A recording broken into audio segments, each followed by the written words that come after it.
Namaskar, hello and welcome to NCERT's live phone-in program. In this social science class, we are going to talk about Constitution of India.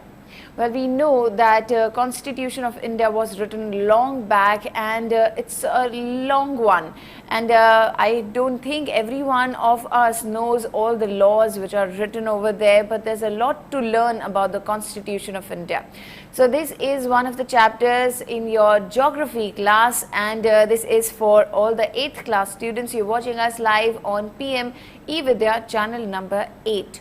And constitution of India पर बात करेंगी हमारी एक expert. अगर आपने ये chapter पढ़ा है, आपके पास कोई सवाल है तो आप हम तक पहुंचाइए, हमें ईमेल कीजिए dth.class8@ciet.nic.in पर। आप चाहें तो अपने सवाल हम तक हमारे यूट्यूब चैनल के ज़रिए भी पहुंचा सकते हैं, NCERT ऑफिशियल। उसके लाइव चैट बॉक्स में अपने सवाल लिखिए और हमें भेज दीजिए। हमारी एक्सपर्ट जो हमारे साथ मौजूद हैं, उन्हें बहुत खुशी होगी आपके सभी सवालों का जवाब देके। अगर आप हमारा शेड्यूल जानना चाहते हैं कि कौन सी क्लास का कौन सा सब्जेक्ट, कौन सा टॉपिक कब आने वाला है, तो उसके लिए आप हमारी वेबसाइट विजिट कर सकते हैं, स्वयं प्रभा की वेबसाइट या CIET की वेबसाइट, और ये जानकारी आपको वहाँ मिल जाएगी। तो आइए मिलते हैं हमारी एक्सपर्ट से। We have with us miss Vandana Chak. Welcome ma'am. Thank you, Tanvi. Thank you so much. Good afternoon, everybody. Today I'll be talking to you about the Constitution of India. Good afternoon, ma'am. Let me just introduce you to our audience and all the viewers. Ma'am is from Vasant Valley School, New Delhi. And let's begin this discussion. And ma'am, because we're talking about the Constitution of India, can you please define Constitution for all of us? Okay, a constitution of a country is a set of rules, regulations and provisions that describe the basic beliefs and the values of the country which are going to be followed by that country. Now, if I give you a layman's example, you look at your school diary and you have a set of rules which are followed by all, whether it's the principal, the teachers, the students, they are followed by everyone. Another example from everyday life would be the colony that you reside in, the residential colony or the building society that you have. They also have a certain set of rules which are essential for maintaining security, peace and harmony. Similarly, the constitution of any country also lays down the rules and regulations which the citizens of the country abide by. Before I get into anything else, I would like to talk to you about how the constitution came about, when it started and etc. So the Constituent Assembly met for the first time in New Delhi on 9th December 1946 in the Constitution Hall, which is now known as the Central Hall of Parliament House. It was known as the Constitution Hall at that time. Now, the Constituent Assembly took almost 3 years to complete this historic task of drafting the Constitution for independent India. During this period, it held 11 sessions covering a total of 165 days. Of these, 114 was spent on the consideration of the draft constitution. So all the considerations that were made for the constitution were spent, 114 days were spent on this. On the 29th of August 1947, the Constituent Assembly set up a drafting committee under the chairmanship of Dr. B.R. Ambedkar, whom all of us know as the father of the Constitution, to prepare a draft for the Constitution of India. While deliberating upon the draft Constitution, there were about 7,635 discussions, amendments that were proposed and discussed and disposed and moved, etc. So you can imagine how much detailing went into all this when the Constitution was being written. Finally, Yes, yes, Ma'am, please. how Sorry. many members were involved in drafting this constitution?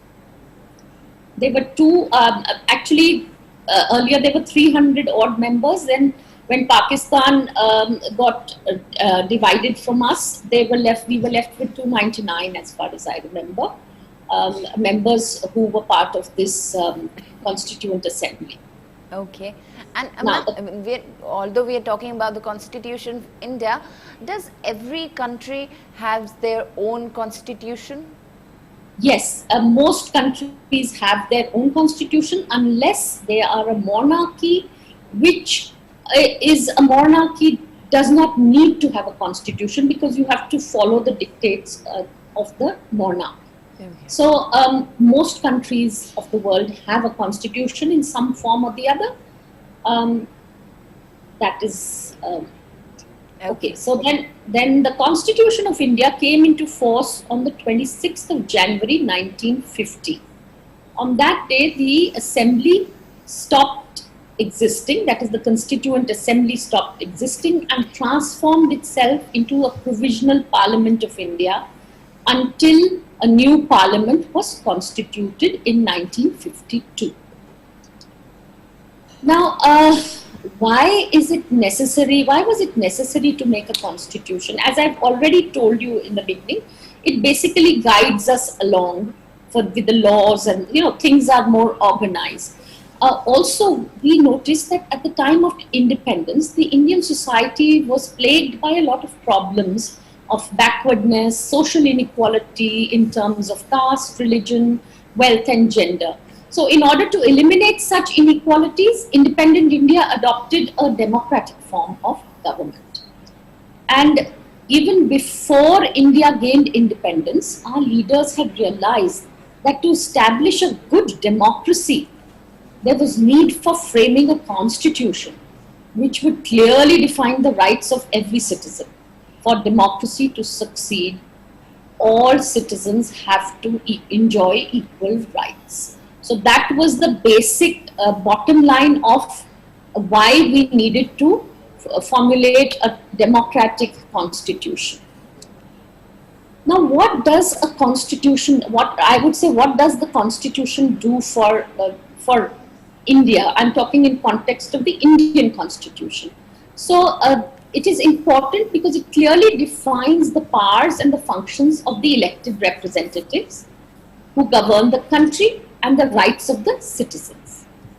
The laws of our country are based on the guidelines that the Constitution provides. That's one thing that it does. The other thing that it does is it outlines the ideals that bind the diversity of the people and the communities together. So the rules that are there in the Constitution are applied to all people, whether they are normal, ordinary citizens or the leaders. So there is no unequal treatment. Further, the Constitution defines the fundamental nature of a country's political system and describes in detail the different organs of the government and their functions. So everything is very clearly stated in the Constitution as to what is our country, what are we following, how are the various organs of the government working. Everything has been defined in the Constitution, and it imposes a limitation on the government to avoid misuse of power.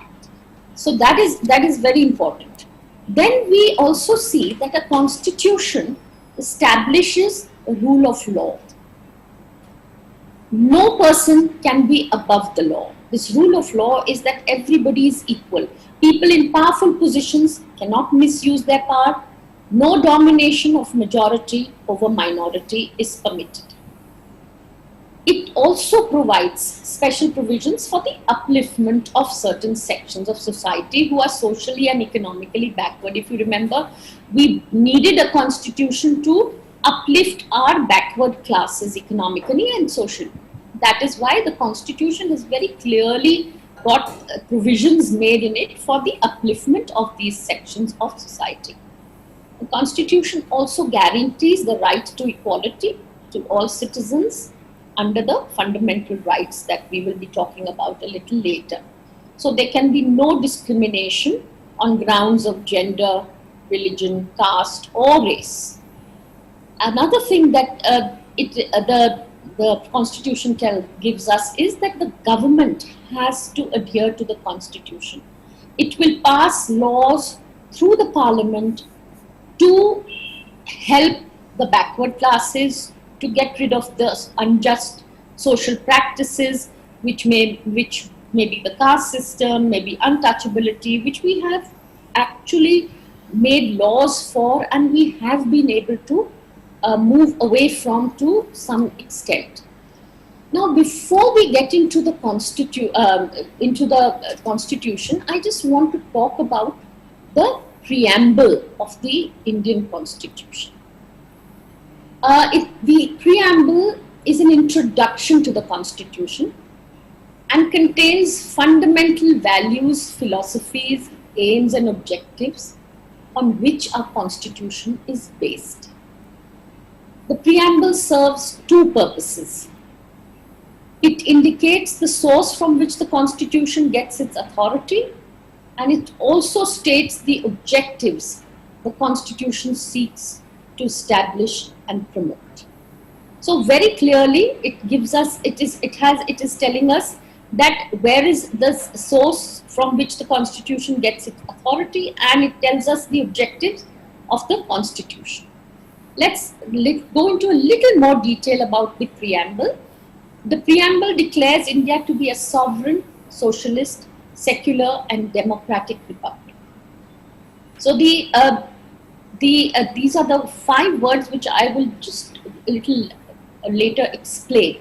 The objectives stated by the preamble are to secure justice. We all understand justice. We all understand liberty, equality to all citizens, and promote fraternity to maintain unity and integrity of the nation. So fraternity is being united and being, helpful to your brethren around, and being brotherhood is what we call it in other words. Now, coming to the first word, sovereign. The preamble states that India is a sovereign state. It is free from external control. No external power controls it. People are governed by laws made by their own representatives, and the government also makes its own foreign policy. So there is no external interference in the governing of India. Socialist, the next word. It means the achievement of socialist ends through democratic means. I know socialist would, one would think of the government or one organization controlling the market, etc. But here it's achievement of socialist ends through democratic means. So it is trying to bring about equality, but through democratic means. So it holds faith in a mixed economy where both private and public sector coexist side by side. So for India, socialist, the meaning of socialist is slightly different. Secular, the term means that all religions in India get equal respect, protection and support from the state. And democratic, the next word, I think all of us are very, very familiar with this, implies that the Constitution of India has an established form, and which gives its authority, gets its authority from the will of the people who express it through an election. So the people are the ones who elect their representatives, and that is a democratic form of government. Republic. The term republic indicates that the head of the state is elected by the people. In India, the President of India is the elected head of state. So that is how republic comes into our preamble. Now let's start with the first feature of the Indian Constitution. Now, the first feature that we'll talk about is federalism. It means government at two levels or more. In India, we have a central government and many state governments. The Constitution also tries to make the two levels of government autonomous. Autonomous is independent, by clearly defining the subjects on which each government can make laws. The subjects are categorized into lists. So these lists are known as the union and the state list. So the state can make laws on certain subjects, and the union can make laws on certain subjects. And both governments can make laws on some subjects which are in the concurrent list. So just for example, if I say the central government has the union list, where the central government takes precedence in making laws about defense, about banking, about foreign affairs. These are some of the points that the central government has the authority to make laws about. The state government, if we look at the state list, they have they can make laws on irrigation, agriculture, trade. These are some points that they can make laws on. For concurrent list, a very important part of the concurrent list would be education, because both the state and the central government can make change laws, make laws about education, about trade, about marriage. They can, some state can increase the state of their age of marriage. Union can ask, do other things. So these are certain topics or subjects that can be put on the concurrent list. Now, if we look at the next feature of the Indian Constitution, it is the parliamentary form of government. The elected representatives who exercise political power on behalf of the people become members of parliament at the center or state legislature. So there is elected people who come into the state legislature, and there are elected people who come to the parliament, which is the center. Every law enacted by the parliament or state legislature has to be according to the Constitution. The Constitution also guarantees universal adult franchise, which means that all citizens of India above the age of 18 can vote in an election to elect their representatives for the whether they're doing the state or the parliamentary elections. So also in every citizen of India, again I am specifying citizen of India because you have to be a citizen of India to take part in the universal adult franchise, and also you have to be a citizen of India if you want to contest the elections. And you can do that after you have attained the age of 25. So it is very important that you have to be a citizen of India for that. That is the mainstay of trying to use your franchise or universal adult franchise. Now the third point of the feature is separation of powers. Now this is very, very important because it acts like a check and balance for everybody. The government of our country has three major organs: the legislature, the executive, and the judiciary. The Constitution clearly demarcates and defines the powers and roles of the three organs. The legislature frames the laws, the executive implements the laws, and the judiciary resolves disputes and maintains law and order. No organ, none of these three organs, however, has absolute authority. If they had absolute authority, then it won't remain a democracy. So none of these organs can, take over the whole running of the whole country. The executive and legislature acts as a check on each other, and the powers and functions of judiciary are clearly defined in the Constitution. Again, we cannot go beyond the Constitution.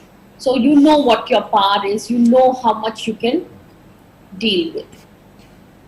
The next one, which I'm sure all of you are very, very familiar with, is the fundamental rights, the next feature of the Constitution. Now, the Constitution of India guarantees certain basic rights to all its citizens. These rights are the basic necessities for anyone to live in a dignified manner. A citizen can approach the courts directly if these rights are violated.